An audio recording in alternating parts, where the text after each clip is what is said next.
Bonjour et bienvenue sur Viva, la vie du bon côté de la parole. Aujourd'hui, la parole, la qualité qui définit l'homme par rapport aux autres êtres vivants. Une parole articulée, créative et créatrice, un véritable pouvoir. La parole, ce n'est pas seulement un son, c'est une force, quelle que soit notre façon de parler. Notre parole manifeste notre intention, consciente ou inconsciente. Ce que nous disons parle de nous, ça traduit notre vision du monde, nos croyances, nos peurs, nos émotions. Et ça peut faire basculer une situation dans un sens, dans un autre, un peu comme de la magie noire ou de la magie blanche. Notre parole peut être porteuse, constructive ou carrément créer le chaos. Mais en avons-nous seulement conscience? Il faut aussi savoir la manière de l'utiliser. Ça peut nous libérer, nous enfermer pour toujours. La manière dont nous avons reçu une parole peut nous enfermer aussi, nous libérer, nous ouvrir d'autres horizons. Nous allons donc essayer de comprendre tout cela, l'impact de la parole cet après-midi, positif, négatif, comment ça conditionne notre personnalité, à moins que ce ne soit l'inverse. Pour parler de tout ça avec nous cet après-midi, notre invité s'appelle Betty de Smecht, coach de vie, auteur du site êtreessence.be. Betty, bonjour. Bonjour Dominique. Si la parole a autant d'impact et de force, est-ce qu'elle se doit d'être impeccable, comme le préconise l'auteur mexicain Miguel Ruiz? Elle se doit en tout cas d'être authentique et consciente, je dirais. Authentique dans le sens que ce que j'exprime doit refléter au mieux mes émotions et mes sentiments. Et mais avec peut-être parfois quand même une petite faiblesse. On a droit à l'erreur, entre guillemets. Il y a aussi des paroles qui peuvent réparer. on a en effet, nous ne sommes pas des êtres parfaits, donc on a en effet droit à l'erreur. Et prendre conscience du moment où on s'est trompé et faire la réparation est un beau cadeau qu'on se fait à soi-même et qu'on fait à l'autre. Le pouvoir de la parole jusqu'à 15h30 sur Viva. Dans votre vie de famille, dans votre vie affective, au boulot, à l'école, avez-vous le souvenir de paroles marquantes, de paroles qui vous ont porté, qui vous ont enfermé, des paroles qui vous ont induit en erreur, le pouvoir de la parole? Son impact, c'est tout de suite au 070 23 33 23. Anne-Françoise vous accueille au standard, le SMS 3063, 50 centimes le message. Vous pouvez aussi évidemment témoigner en direct sur la page Facebook de l'émission. La vie du bon côté des petits, je lui dis toujours, je ne te punis pas. Ce qu'il faut, c'est juste fournir l'effort. L'essentiel, c'est l'effort. Il le comprend. Je vois qu'il fait des progrès. J'estime que cette parole est constructive. À l'inverse, d'autres parents pourraient pu dire toi t'es nul.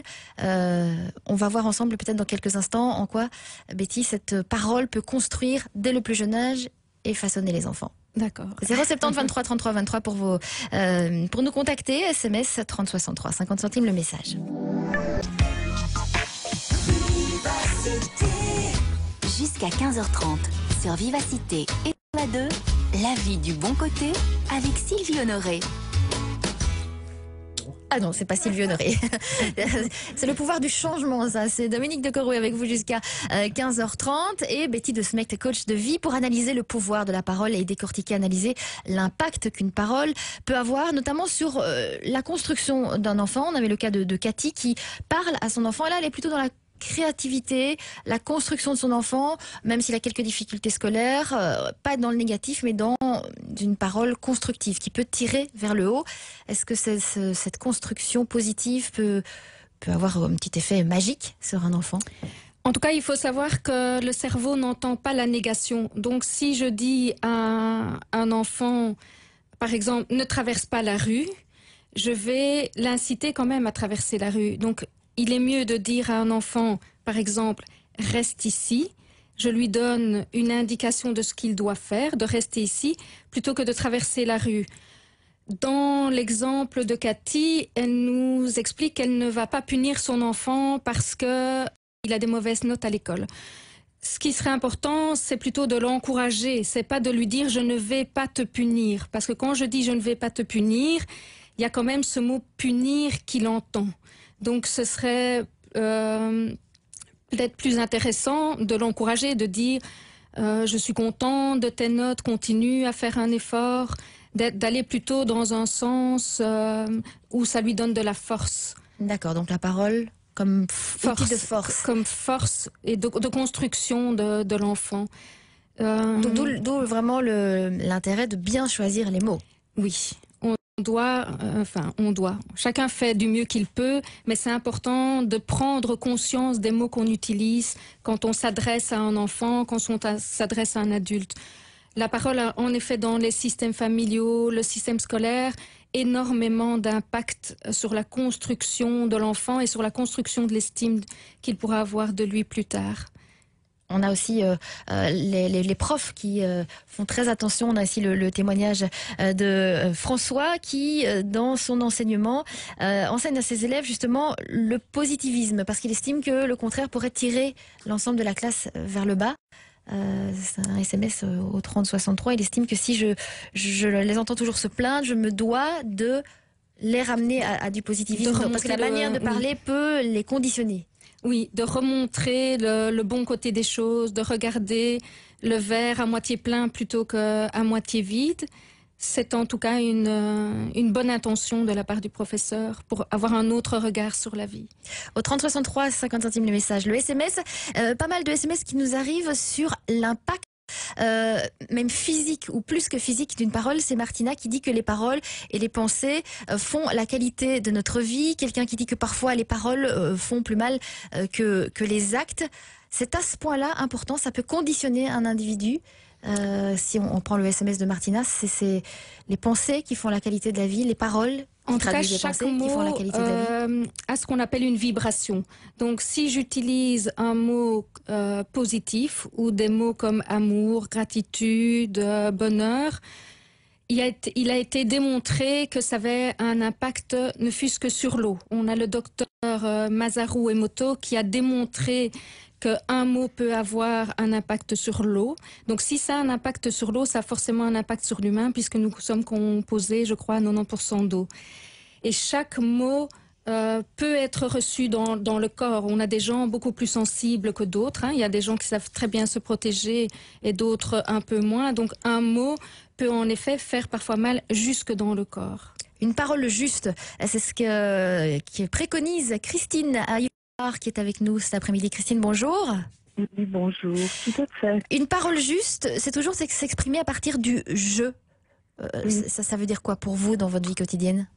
Mais c'est important de partir de soi et de pouvoir dire, bon ben voilà, je ressens ceci, je me sens comme ça, ou de partir de nos ressentis et de ne pas aller dans le jugement. Le non-jugement, en effet, de ne pas aller dans la projection, en tout cas qu'on pourrait se faire d'une situation.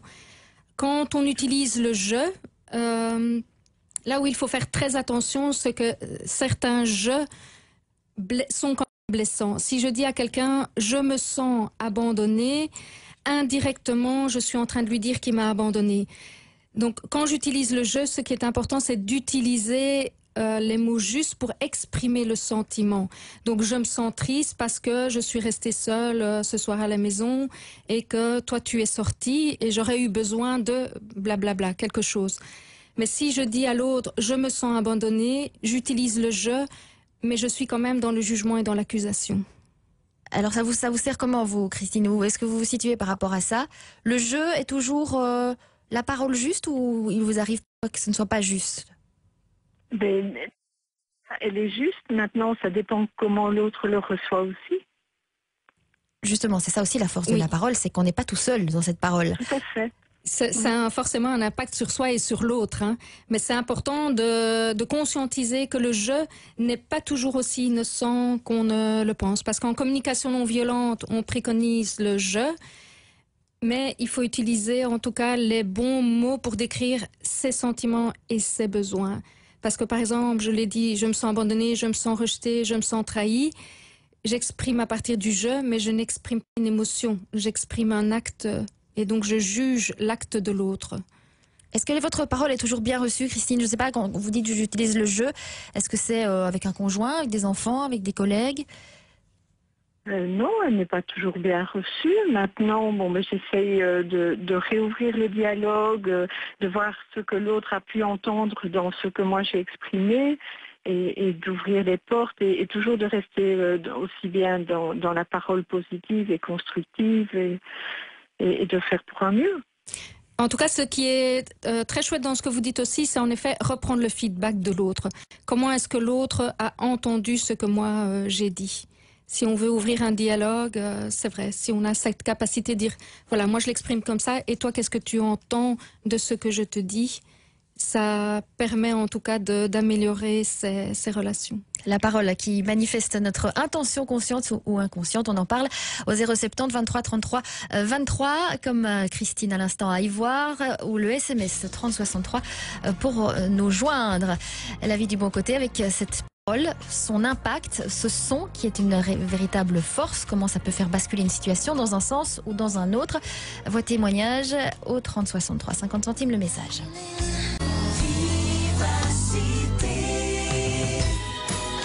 La vie du bon côté sur Vivacité et sur la 2.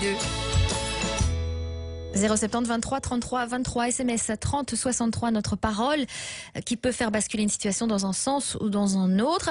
Un petit peu de la magie, un petit peu comme une graine que l'on plante et que l'on fait pousser, plus ou moins bien, plus ou moins mal. Nous accueillons Véronique à Jodogne tout de suite. Véronique, bonjour. Oui, bonjour. Avec vous, on va voir comment la parole peut parfois être un mauvais sort. On parlait justement de magie. La parole de vos parents a eu un impact négatif sur vous. Encore aujourd'hui, vous avez 43 ans. Oui, et mes parents me traitent encore, principalement ma maman me traite de paresseuse alors que je me lance maintenant dans un travail en tant qu'indépendante. Je connais bien Dominique par Facebook. Donc voilà, moi j'essaye de m'en sortir, j'essaye de tout faire. Je suis dans l'amour inconditionnel, mais je suis aimée par mes parents d'un amour conditionnel. Et donc c'est très dur à vivre parce que je suis tout le temps détruite par eux et je ne m'en sors pas. Via des paroles incessantes. Oui, des paroles. Quelle est la dernière parole que vous avez entendue qui vous est apparue négative, destructrice, qui vous a encore bloqué dans votre avancement? Ben, c'était encore ce matin parce que hier on a fêté 75 ans de ma maman et hier soir j'ai été arrêtée à la police pour un défaut d'assurance avec ma voiture qui est bloquée devant chez moi. Et oui, on veut bien t'aider financièrement, mais pour ta paresse et tout ce qui va avec. Et donc, je t'aiderai, mais je ne veux plus jamais te voir et des trucs comme ça qui me sont dits. Moi, j'ai entendu donc au début que vous disiez que votre maman disait tu es une paresseuse. En effet, une parole répétitive crée un impact à l'intérieur de soi. Maintenant, quand on avance dans l'âge, il y a quelque chose où c'est à nous à devenir une bonne mère pour nous. Donc, si on m'a répété pendant 10 ans, 30 ans, tu es une paresseuse, à un certain moment, je peux dire, OK, ça appartient à ma maman. Moi, qu'est-ce que je crois de moi? Si je continue à laisser l'impact de tu es une paresseuse travailler sur moi, je donne du pouvoir à l'autre.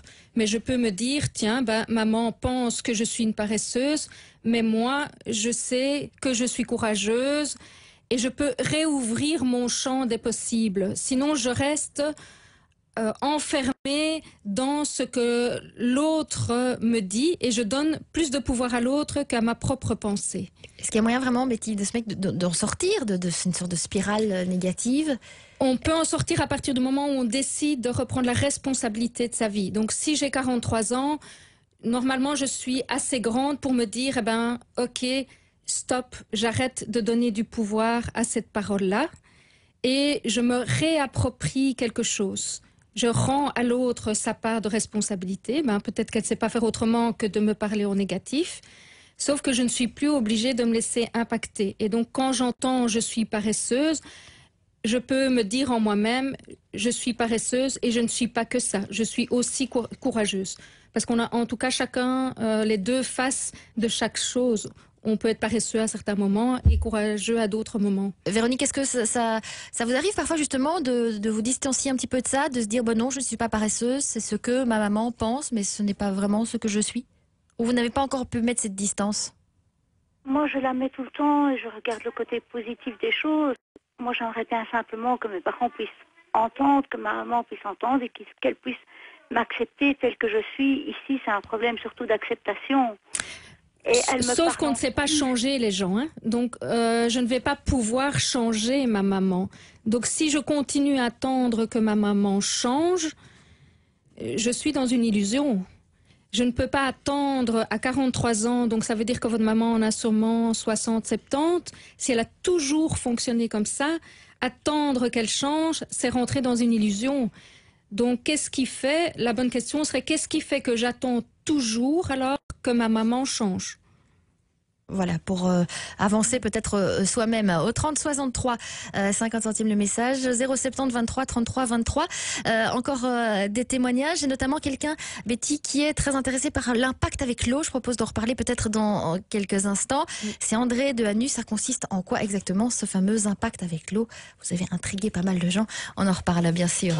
Après, de 14h à 15h30 sur Vivacité et sur la 2, la vie du bon côté. Le véritable pouvoir de la parole, la force de ce son qui nous permet de nous exprimer, qui est aussi un reflet de notre personnalité. On verra ça dans un instant. Betty de Smet, coach de vie, notre invitée cet après-midi. On va revenir un petit instant sur ce pouvoir des mots et l'expérience d'un docteur japonais qui a transformé les mots via l'eau. Enfin, tout ça pour vérifier l'aspect vibratoire de la parole, ou le contraire. C'est une expérience sur les mots et l'eau. Oui. Ah oui, il a mis des étiquettes sur des verres où il avait mis de l'eau à l'intérieur. Et puis, il a regardé, tiens, quand je mets le mot amour, comment l'eau se cristallise. Quand je mets le mot haine, comment l'eau se cristallise. Et il a pu en déduire que la vibration d'un simple mot avait un impact sur la cristallisation de l'eau. Il a fait la même chose avec de la musique classique, de l'art rock. Il a testé différentes musiques et il a regardé, tiens, quel impact ça a sur l'eau. Et alors on peut voir dans ces expériences, mais je mettrai le lien sur Internet. Est-ce que les mots positifs font de belles formes et les mots négatifs de mauvaises formes? C'est un peu ça la conclusion. La conclusion, en raccourci. Oui. Et comme on est composé d'eau, je pense que c'est important de conscientiser ça. Et que donc les mots peuvent aussi, quelque part, nous embellir. L'expérience du professeur, alors là on va redire son nom, ça va un petit exercice. Masaru Emoto. Un professeur japonais. Il sera sur votre page Facebook. On va en profiter pour en parler justement. C'est êtreessence.be. Betty de Smet, coach de vie. On mettra bien sûr aussi le lien sur la page Facebook de la vie du bon côté, qui vous permet aussi en ce moment de laisser en direct vos commentaires sur l'émission. Le 30 63 aussi à votre disposition, ainsi que le 070 23 33 23. C'est là que nous accueillons Marie-Claire qui nous écoute à Soigny. Bonjour Marie-Claire. Oui, bonjour à vous deux. Alors vous avez compris ce pouvoir de la parole et vous en êtes fait une petite devise à travers une phrase de Gabrielle Chanel. Oui, c'est ça. C'est donc, si les yeux sont le miroir de l'âme, la bouche est l'interprète du cœur. Vous relisez cette phrase tous les jours?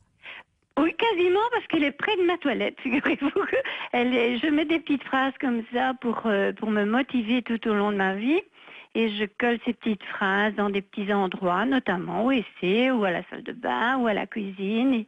Et donc, je la vois, et le fait de les voir, même si vous n'y faites pas attention, vous l'enregistrez quand même. Donc, c'est que vous avez pris conscience, et je regarde Betty qui va sans doute être assez d'accord, vous avez pris conscience de cet impact, de ce pouvoir, de ce son qui sort de votre bouche, et qui est finalement le reflet de notre personnalité, de notre cœur, de nos émotions. Ah oui, tout à fait. Il suffit de voir comment vous parlez quand vous êtes en colère, et quand vous ne l'êtes pas, quand vous êtes content, que vous avez des sentiments pour les gens, écoutez bien les paroles que vous allez dire, elles vont sortir du cœur, et là elles vont être très très porteuses. De même que quand vous êtes très en colère, c'est la même chose, mais dans le mauvais sens. Donc c'est très très très subtil ces choses de la parole, et ce n'est pas si évident que ça de parler, de dire les choses pour qu'elles atteignent leur but. Il faut vraiment presque réfléchir avant, mais c'est pas toujours possible. Bien sûr, quand vous êtes dans une émotion très forte, c'est l'émotion qui l'emporte. Mais c'est très dangereux, la parole. D'ailleurs, on dit le silence est d'or et la parole d'argent. tourner cette fois sa langue dans sa bouche. Betty, ce serait ça Oui. qu'il faut retenir. Et aussi, ce qui est très chouette ici dans votre expérience, c'est que vous arrosez, quand on parlait des graines tantôt, je vais dire à la pause, vous arrosez tous les jours à l'intérieur de vous cette parole. Et donc, vous la laissez grandir en disant, voilà, le cœur, enfin, je connais pas la phrase. Alors, voilà, si les yeux, on l'a noté, si les yeux sont le miroir de l'âme, la bouche est l'interprète du cœur. Voilà, donc je trouve ça, je vais dire, génial de se dire, tous les jours, la bouche est l'interprète du cœur. Le cerveau l'enregistre et finalement, inconsciemment, probablement, qu'on va faire attention du coup à ce qu'on traduit de nous. Est-ce que ça peut faire du bien à la personne qui met en place ça? On a l'impression, en écoutant Marie-Claire, qu'elle est assez zen, qu'elle a une sorte de sagesse, Marie-Claire. Je me trompe? Je n'irai pas jusque-là, mais je me suis rendu compte au cours de mon existence, avec toutes les petites choses que j'ai parcourues, que j'étais timide dans le fond avant. Et puis on m'a mis devant des situations où j'ai dû prendre la parole en public pour quelque chose qui me tenait vraiment à cœur. Et alors là, je me suis dit, mais je peux pas raconter n'importe quoi. Il faut que là, j'y aille vraiment avec sincérité. Et donc, c'est à ce moment-là que je me suis rendu compte de l'importance de la parole. Donc la parole et de qui libère. l'importance de la maîtrise des émotions aussi dans ce que vous dites. Hein. Si je suis en colère, peut-être qu'il est mieux que je me taise et que j'attende que ma colère passe avant de m'exprimer. Justement, les émotions, comment les gérer, ce sera la thématique de demain. La parole qui est aussi le reflet de notre personnalité. On en reparlera au 3063 avec ce message qui vient de nous arriver de Félicien, qui a un collègue au bureau qui raconte toujours des choses de manière négative, qu'il parle programme télé ou de choses plus importantes, c'est toujours nul et donc lui il a dû se blinder par rapport à ces ondes négatives. Il se demande comment peut-on parler négatif en permanence, est-ce que ça a un impact sur l'environnement ou sur soi-même? On voit ça dans quelques instants avec Betty De Smet qui est notre invitée cet après-midi, coach de vie. Je rappelle son site êtreessence.be, le lien sur notre page Facebook évidemment. Vous nous écoutez en direct cet après-midi, vous laissez vos commentaires en direct aussi, vous réagissez au 3063. Vie du bon côté. La vie du bon côté et l'impact, le pouvoir de la parole. On avait ce cas d'un travailleur, Félicien, dont le collègue n'arrête pas de parler de manière négative. Lui, il estime que ça nuit à l'environnement de travail, que ça reflète aussi une personnalité finalement négative de son collègue. Betty De Smet, est-ce que cette parole peut façonner notre personnalité ou est-ce que c'est notre personnalité qui, dans tous les cas, façonne notre parole? En tout cas, la parole reflète notre système de pensée. Si je suis toujours en train de penser de manière négative, ben oui, je vais parler de manière négative. Et ça peut montrer dans quel type d'environnement j'ai grandi. Si j'ai grandi dans un environnement où on regardait d'abord toujours le négatif, ben oui, plus tard, quand je serai grand, je vais aussi interpréter la vie de manière négative, avec jugement, avec critique.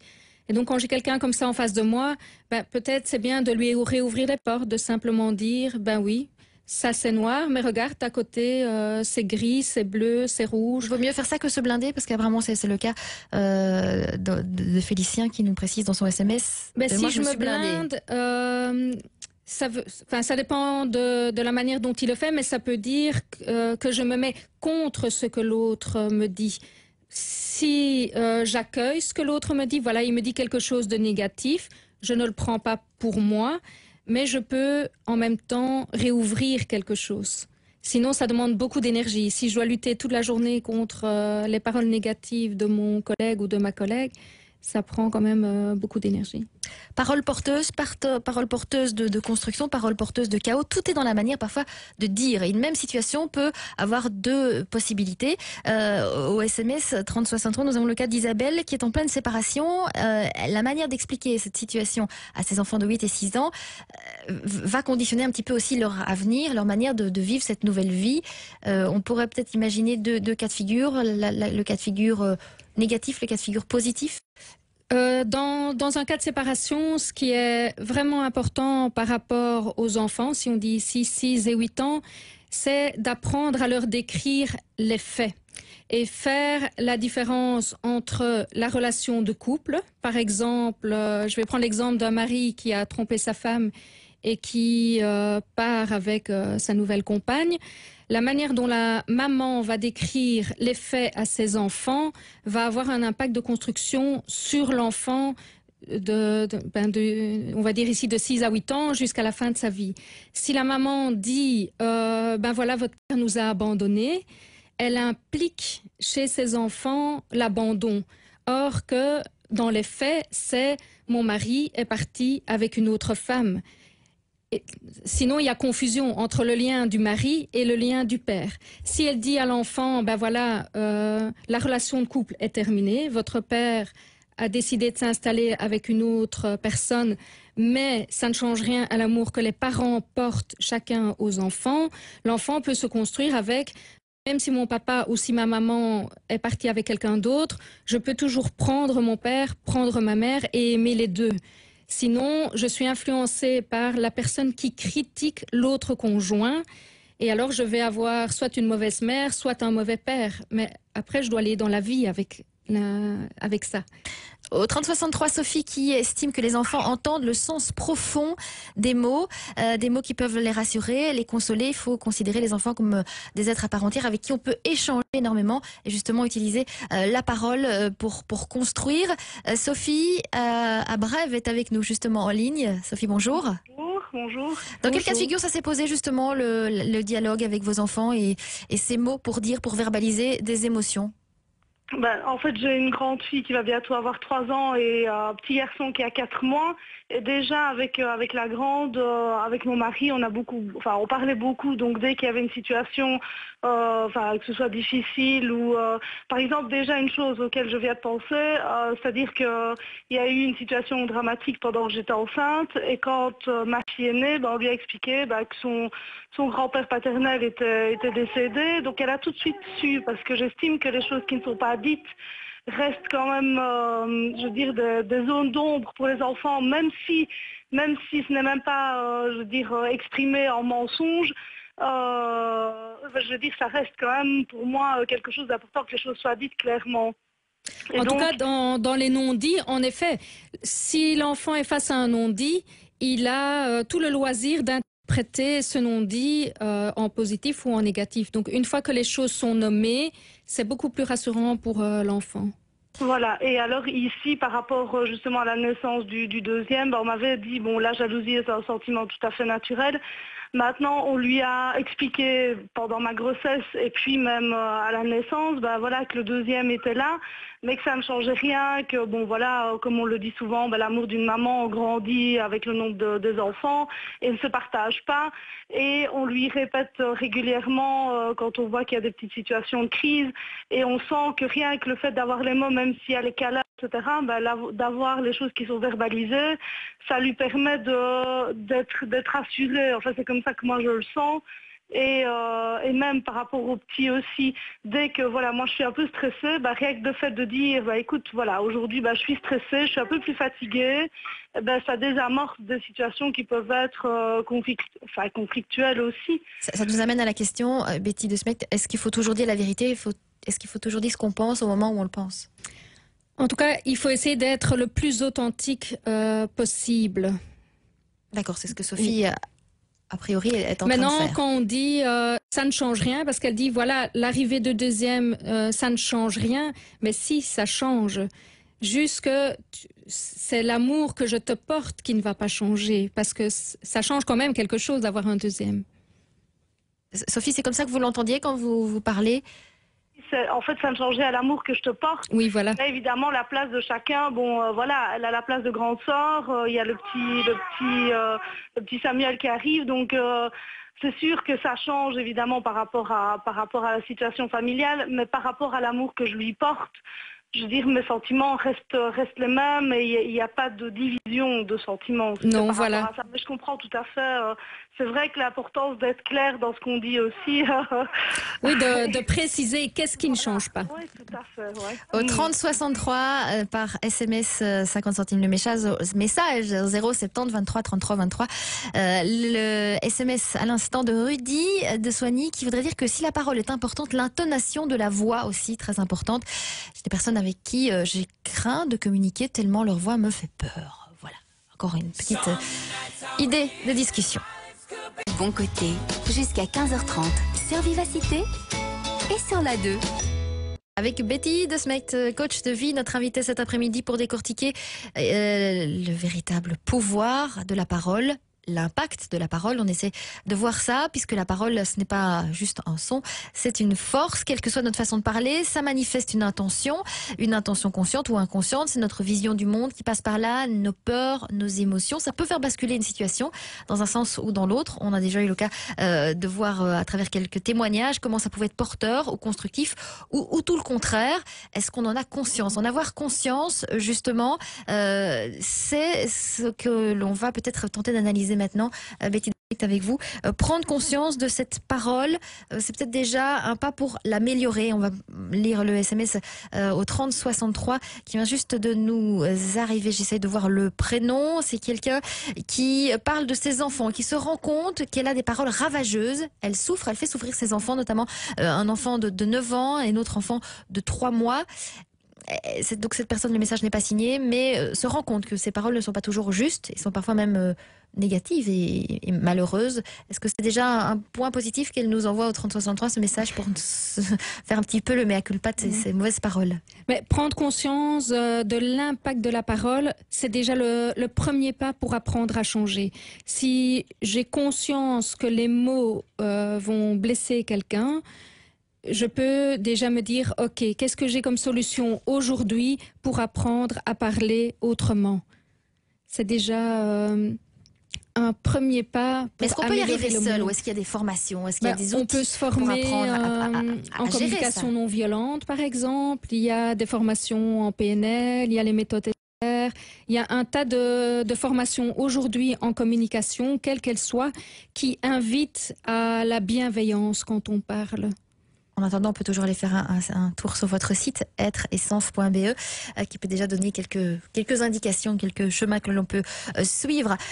Si dans votre vie de famille, votre vie affective, au boulot, à l'école, vous avez le souvenir de paroles marquantes, de paroles qui vous ont porté, enfermé, induit en erreur, le pouvoir de la parole, son impact, c'est au 070 23 33 23. Anne-Françoise vous accueille, le SMS 3063, 50 centimes le message. Et vous êtes nombreux au SMS à nous demander de reciter la petite phrase que Marie à afficher chez elle, bien en vue pour se l'armorer. C'est cette petite phrase, la voici: si les yeux sont les miroirs de l'âme, la bouche est l'interprète du cœur. Petite phrase dont Marie-Claire a fait sa devise, une petite phrase de Gabrielle Chanel. Apparemment, elle plaît beaucoup cet après-midi. On parle aussi au 3063 des souvenirs d'enfance, des gens qui ont été marqués par ces paroles, parfois à l'école. Le simple fait d'appeler ma fille par son prénom ou d'utiliser son nom de famille a toujours fait la différence dans la façon d'être de ma fille, encore aujourd'hui. Aussi ce témoignage, le bel exemple de quelqu'un qui a 40 ans aujourd'hui, qui a souffert des remarques blessantes d'un de maths. On essaiera peut-être d'appeler cette personne qui a essayé de prendre de la distance. Là aussi, on en revient à cette notion de distance dans la parole. Oui, et dans la manière de recevoir la parole. Ce dont il faut prendre conscience, c'est en tant qu'adulte, on a la capacité de faire un pas en arrière. Si quelqu'un me dit aujourd'hui, écoute, tu es vraiment nul, j'ai la capacité aujourd'hui de me dire ça lui appartient. Quand on est enfant, on n'a pas cette capacité de discernement. Donc si on dit à un enfant de 3 ans, un enfant de 10 ans, quel cancre, il est nul, il n'arrivera jamais à rien, je suis en train de semer des graines négatives chez lui. Et peut-être qu'il va continuer à être un cancre juste pour valider ce que moi je dis et pour continuer à avoir mon amour. Parce qu'après, c'est ça aussi. L'impact fait qu'on se construit là-dessus. Est-ce que les professionnels de la parole, comme peuvent être les profs, ont une conscientisation de leur formation par rapport à ça, ou est-ce que ça devrait l'être? Ben, pour avoir fait ma formation justement de diplôme d'aptitude pédagogique il y a une vingtaine d'années, je ne me rappelle pas avoir été conscientisée sur la parole à ce moment-là. Au 3063, par SMS à l'instant, la parole comme outil de travail, c'est dans la vente. Mon métier, chaque mot, chaque intonation a son importance. Là aussi, ça peut avoir une force. L'intonation. Oui, et dans la vente, on utilise aussi tout ce qui est besoin. On regarde comment je peux créer le besoin chez l'autre. Donc là, c'est une parole qui est au service d'une intention de vendre. Et qui traduit aussi quand même, justement, l'intention derrière, la pensée derrière, oui. Et la volonté. Au 3063 par SMS 50. Le message. Vous communiquez avec nous jusqu'à 15h30 pour décrypter et analyser ce pouvoir de la parole, le pouvoir sur nous, sur les autres, avec Betty de Spect, coach de vie.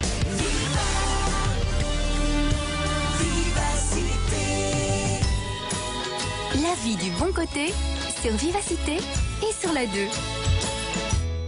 La parole est une force. La parole est une force aussi dans son aspect de vibration.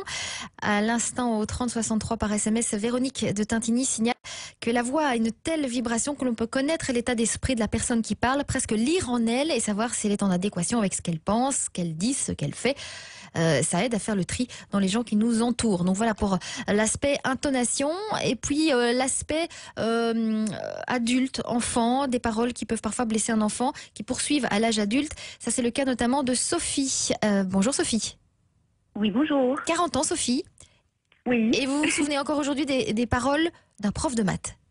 Ah oui, oui, tout à fait. Il vous a dit quoi ce prof de maths? Pardon? Il vous a dit quoi ce prof de maths? Je levais mon doigt et puis il me dit non, c'est pas la peine. Voilà, donc déjà là, je veux dire, les barrières sont mises et ça nous empêche d'évoluer, évidemment. Ça vous a fait souffrir? Ah oui, oui, oui. D'ailleurs, j'ai recommencé mon année, cette époque. Vous aviez quel âge à l'époque? C'était en primaire, en 5e primaire. Donc voilà, c'est quand même... une parole prononcée à 11 ans, je me tourne vers Betty de Smet, qui encore aujourd'hui fait souffrir Sophie à 40 ans. En tout cas, aujourd'hui, par contre, vous pouvez vous réapproprier l'expérience et de lui rendre la responsabilité de son acte. Une parole a un impact sur nous, même en tant qu'adulte, à partir du moment où on valide ce qui est dit. Si quelqu'un me dit « Écoute, dans ce domaine-là, tu es vraiment nul » et que moi, je le pense aussi, la parole va avoir beaucoup plus d'impact sur moi que si j'ai suffisamment confiance en moi pour savoir que non, je suis compétente aussi dans ce domaine-là. Évidemment, enfant, c'est ce qu'on a dit tout à l'heure, on a beaucoup moins de discernement, on est moins armé. Donc, ce qui a été semé pendant notre enfance continue à grandir jusque quand on en reprend soi-même la responsabilité et qu'on se dit, mais finalement, ça lui appartient. Je sais aujourd'hui, moi, que je suis capable de... Je ne sais pas dans ce cas-ci, c'était capable de quoi? Le prof vous disait, vous, c'est pas la peine, donc il n'y avait pas vraiment de... Oui, de je ne sais pas. Donc voilà, parce qu'il y avait déjà des préférences au sein de la classe. Donc voilà, c'était vraiment flagrant. Ce qui est quand même scandaleux de la part d'un enseignant. Tout à fait. Un enseignant est un mentor, etc. Donc c'est lui qui doit justement nous guider vers le chemin de la réussite, etc. Donc voilà, bon, c'est pas cette expérience-là qui a fait que j'en souffre aujourd'hui. C'est aussi d'autres personnes. Un père possessif qui m'a plus de reproches que de compliments, donc voilà. Mais aujourd'hui, je suis une autre femme. Forcément, étant enfant, on ne peut pas réagir. On subit, on est un peu manipulé, conditionné. Donc forcément, tout ça, ce sont des facteurs prépondérants. Mais bon, oui, on est moins armé. Je me sens assez forte. Oui. Aujourd'hui, je me sens très forte par rapport à tout ce que j'ai vécu. Mais la psychologie est intrinsèque, c'est pas quelque chose qui s'apprend. Je veux dire, moi, j'ai jamais été voir des psychologues, etc. Donc, c'est vraiment sur le terrain. Je pense qu'il faut être conscient, vivre la pleine conscience et puis s'en sortir seul. Je pense que c'est la seule issue. Enfin, en tout cas, s'en sortir seul ou accompagné. Parce que ça, c'est une croyance. Si je dis la seule issue, c'est de m'en sortir seul. Vous fermez les portes de vous faire aider. Ça, c'est une croyance qui peut être limitative. Oui, mais parce que je suis bien entourée, j'ai des amis avec qui on peut parler. Donc c'est ça quand je disais dans mon SMS, voilà, être entourée de personnes qui partagent les mêmes valeurs. Ça c'est Oui. très important parce que moi j'ai des parents assez négatifs. Donc c'est vrai que je n'ai pas réussi ma vie comme ils l'entendaient parce qu'ils souhaitaient que je vive comme eux l'entendent. Bon, évidemment, moi je suis assez fière de mon chemin que j'ai parcouru. J'ai une petite fille vraiment super qui travaille très très bien à l'école. Donc voilà, et qui parfois a des mauvaises notes, mais voilà, écoute, s'il y a un échec, c'est qu'il y a eu un problème. Donc c'est qu'elle n'a pas travaillé, etc. Donc je veux dire, il faut pas. Moi, je suis pas quelqu'un qui me met en colère parce qu'elle a des mauvaises notes. Et ça, c'est beaucoup de gens font cette erreur. Je le vois bien dans mon entourage. Donc voilà. Mais bon, ça, malheureusement, on est Après, chacun on n'est différent. pas des êtres parfaits, hein. Donc Mais bien sûr, tout à voilà. fait. La distance et le lâcher prise. Un SMS au 3063 à l'instant d'Isabelle qui est un petit peu désemparée. Comment aider sa fille qui se décharge d'un trop-plein qu'elle a en elle, de la colère, de la hargne. Voilà, elle ne sait plus arrêter ce flot de paroles. Même au téléphone, parfois, ça fait mal. Elle voudrait aider sa fille. Donc là, on va un tout petit peu plus loin alors que le pouvoir de la parole, parce que la colère, ça exprime un dépassement de limites. Si je suis à ce point en colère, soit quelqu'un a dépassé les limites de mon territoire, soit si je le regarde d'un point de vue plus large, peut-être je porte quelque chose pour quelqu'un d'autre dans ce qu'on appelle le transgénérationnel. Mais là, je crois que ça dépasse le cadre de cette émission-ci. Voilà, ce sera pour une prochaine émission. Dans un instant, je vous propose de peut-être parler la parole manipulatrice, la parole qui peut parfois se faire rumeur. Au 3063 par SMS, c'est le témoignage de Thierry à Namur, une rumeur qui brisait son couple.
15h30 sur Vivacité et sur la 2, la vie du bon côté.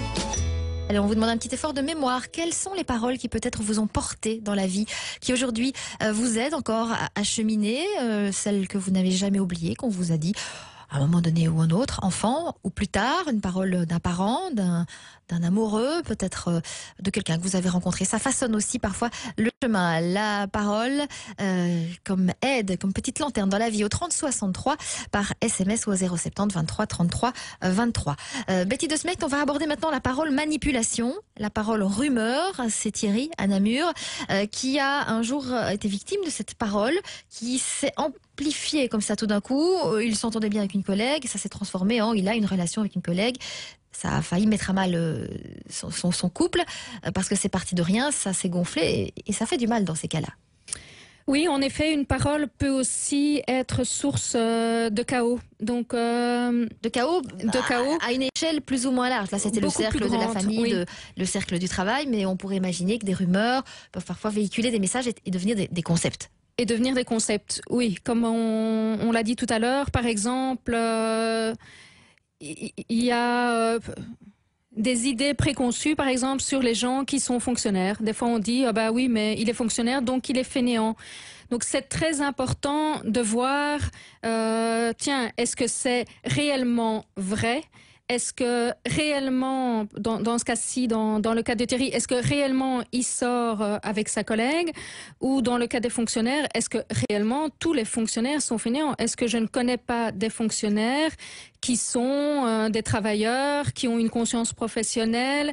C'est très très facile de faire courir une rumeur sur quelqu'un et ça peut parfois détruire vraiment beaucoup de choses. Donc ici, par chance, je crois que son couple n'a pas été détruit, mais ça pourrait détruire en effet un couple, une situation professionnelle ou voir l'image de quelqu'un et peut-être même le mettre parfois en dépression. Donc là-haut, ou la petite graine qu'on arrose de manière négative, qui grandit trop vite. Oui. La vérité, parfois, quand même, est bonne à dire. Ça, c'est le SMS au 3063 qui vient de nous arriver, de Fernande, qui, elle, estime qu'il y a trop de gens hypocrites de nos jours. Elle dit les choses. Hier, elle a dit à une collègue, je n'aime pas ta tenue, j'aime pas ce que tu portes. Je préfère ça que dire du mal ou avoir des mauvaises pensées. Moi, je dis tout ce que je pense et c'est ma manière d'être. C'est comme ça que je fonctionne. On peut dire ce qu'on pense, mais je sais pas si c'est porteur de dire à quelqu'un, j'aime pas ta tenue. Voilà, si j'avais commencé l'émission aujourd'hui et que Dominique m'avait dit, oh, franchement, comment tu es habillée, je ne sais pas si ça m'aurait porté. Donc la vérité n'affranchit pas toujours. Pas toujours, non. Est-ce qu'il y a moyen de réparer quand à la limite on a eu une parole qui a été plus vite que notre cerveau? C'est ce qu'on dit en tout parfois. cas, une parole qui répare, c'est je suis désolée. Si vraiment on peut le vivre au plus profond de soi. Et si j'ai blessé quelqu'un et dire oui, écoute, vraiment, je suis désolée de t'avoir blessé, ça peut réparer. Mais évidemment, il faut que ce soit sincère et authentique. Oui, il ne faut pas masquer une parole un petit peu trompeuse par une autre parole trompeuse. Voilà, au 3063, vos paroles porteuses, on va revenir sur une petite touche positive. On a Jocelyne de Bastogne qui essaye de conduire ses 2 enfants dans un monde positif.